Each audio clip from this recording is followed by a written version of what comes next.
Good evening. Hello. Just get that camera adjusted. There we go. Let's give it a couple of moments while people connect. Hope you had a good week. It's been a pretty hectic week for us. Um, it's funny. Still getting used to the idea of Christmases with a little person in the house. And for years, Liz and I, our entire Christmas preparation was done on Christmas Eve. We just worked up till the last minute, and then Christmas Eve we'd run around, and it was uh, always great fun because it was just for two grown-ups. It didn't really matter. We just found the things that we were available, um, and yeah, it was lovely. These days, of course, we have to plan ahead.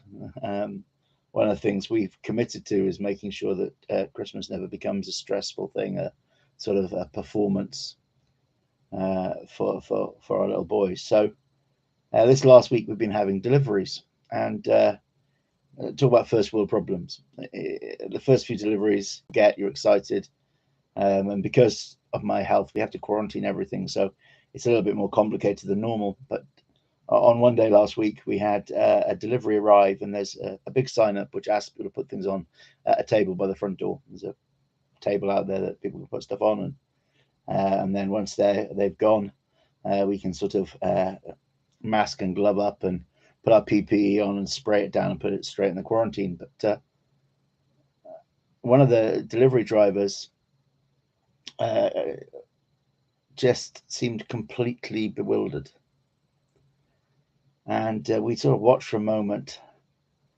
and she just didn't seem to figure anything out. So eventually tapped on the window and asked if she was okay, and she didn't understand that either. And it turned out it was her first day on the job, and she's uh, come over from Ukraine. She doesn't understand a word of English.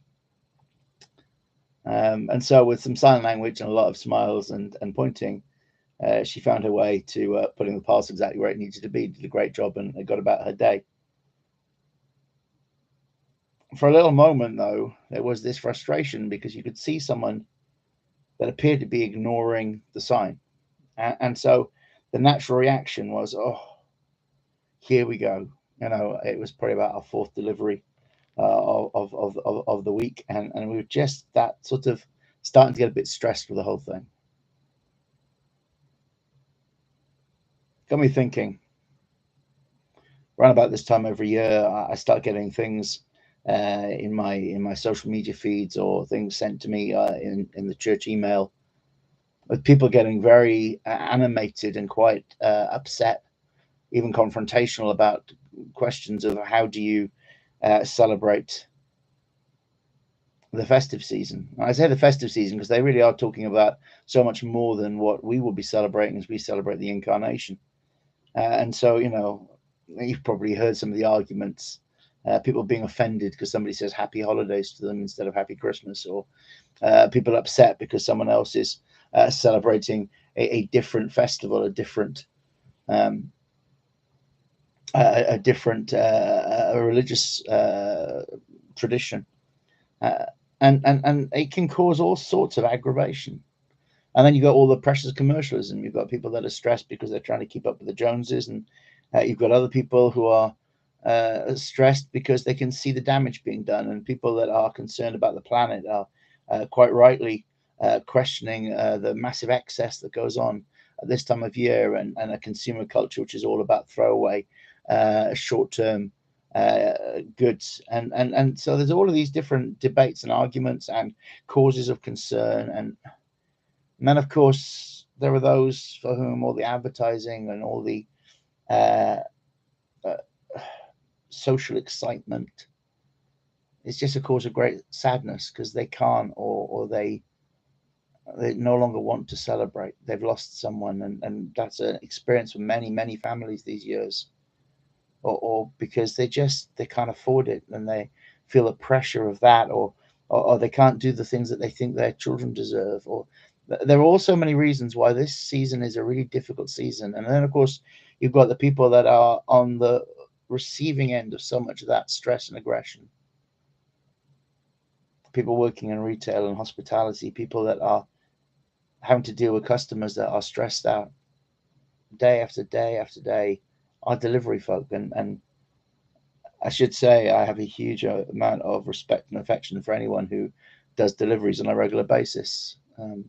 With my illness, we've been locked down a little bit longer than most people, and uh, they really have been lifesavers. And so I'm not, by my nature, necessarily the most patient of human beings, but I find it a lot easier to be patient with the people that have kept us connected to the outside world.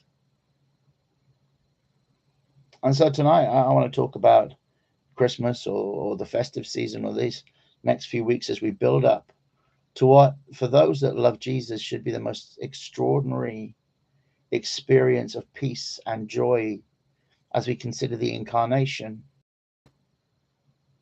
But if we're not careful, we get sucked into behaving in a way, even with the best of motives, that it seems completely the opposite of what we're celebrating.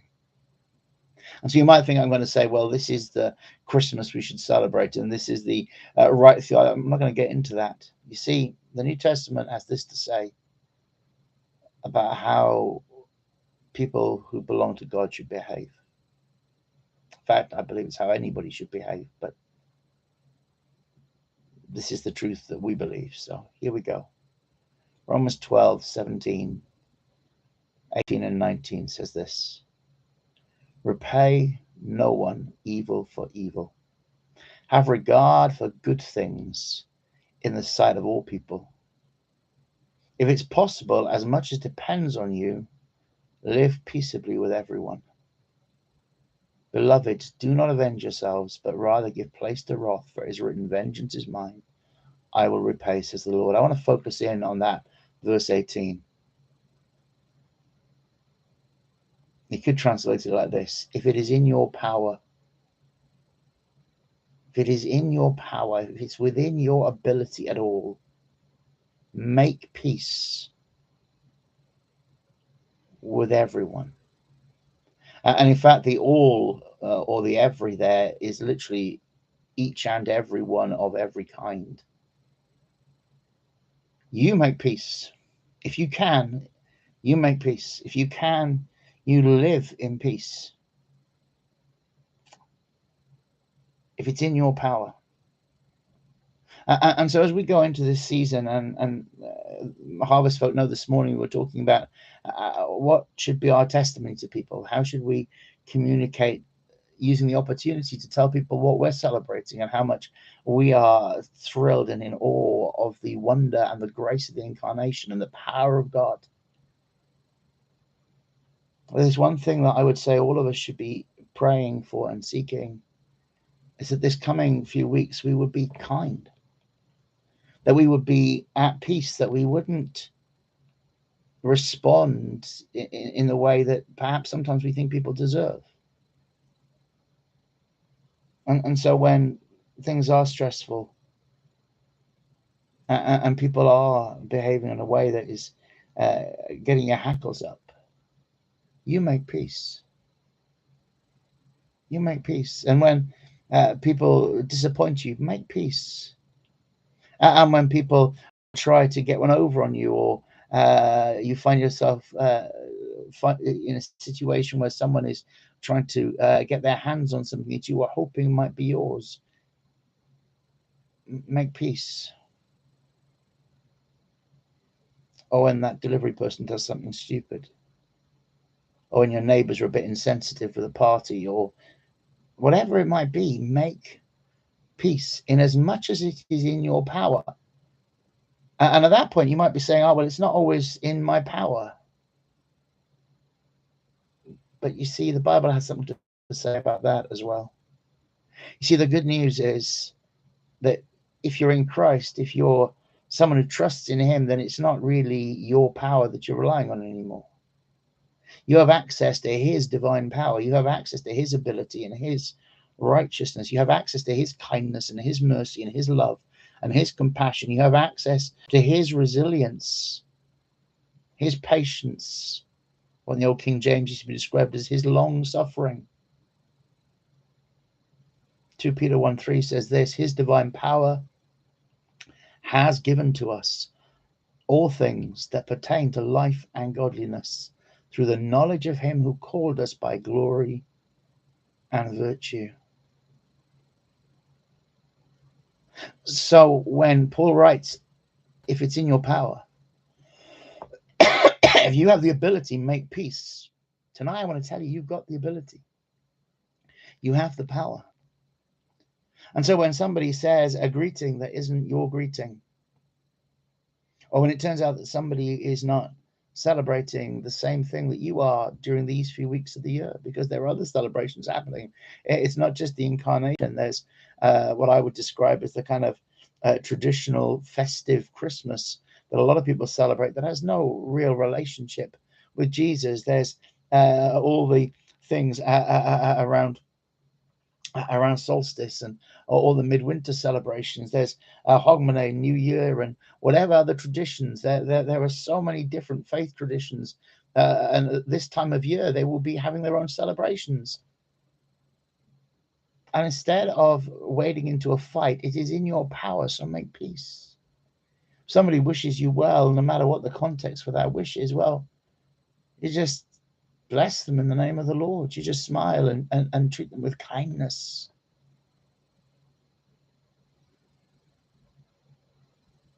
His divine power has given us everything for life and godliness. And so it's in your power to make peace. And so over the years, we've been involved with all sorts of different activities around this season. People who've been around Harvest for a long time remember us doing the parcel wrapping for many, many years. And as part of the parcel wrapping, we would be in a very commercial environment. We'd be in a setting where people were stressed and where it was all about coming and trying to get bargains and all the rest of it. And one of the things we did that as part of was something called the Advent Conspiracy, this idea that the amount of money that gets spent, it would be possible to change the world if we instead gave just a small proportion, just about the cost of a small box of chocolates. If every household in just the UK was to give that amount of their Christmas budget, it would be possible to end water poverty globally. The proceeds from a single year. And so we said, well, what we'll do is we'll give people that opportunity. We'll take some of the cost out of the wrapping paper and some of the time and stress, and we'll do something beautiful for them. And maybe it'll make a difference. Well, this year I can't do that. There is a difference I can make with everybody I speak to, everybody I make an order with, everybody I make some plans with. When I'm talking to families, some of whom, maybe I don't speak to a lot the rest of the year, to try to make peace. In fact, the very first thing that Jesus says to any of his followers that get sent out with the message of announcing that the kingdom has arrived, he says that they should let their peace rest upon people. You see, we're going to be celebrating the Prince of Peace. We're going to be celebrating God with us, Emmanuel. We're going to be celebrating grace and mercy that have triumphed over judgment. And so while everybody else might lose their heads, we should speak peace. And we should give our peace. We should give it generously. We should give it without reservation. We should allow it to rest on people. Because whatever stresses, difficulties, or joys they might be experiencing, the command of Scripture is in as much as it is in your power, make peace with everyone. See, to be honest, it's not just a Christmas thing. It's not just a busy shopping season thing. It's not just making it through into the sales and surviving all the parties and the pressure to buy the right gifts and all the expectations. It's not just that. But we ought to be marked out as those who bring peace to everything that we do. God bless you. We're going to be praying these next few weeks that you have a blessed time, that you have a peaceful time, that if what you really need is comfort, that God will be your comfort. But above all else, the incarnation will for you and us not just be a thing that we remember as a historical moment, but the reality of our experience is God is with us. and he lives vibrant, active, and fully present in the lives of every single person who trusts him. If he is our peace, we have the power to make peace in the world around us. God willing, we'll see you next weekend. Don't forget, you can get in touch. Let's check the contact details below these videos. We're always pleased to pray with or for you, just to pray God's blessings on you and his best for you, or to hear about the things that God is doing in your life. God bless. We'll see you next week.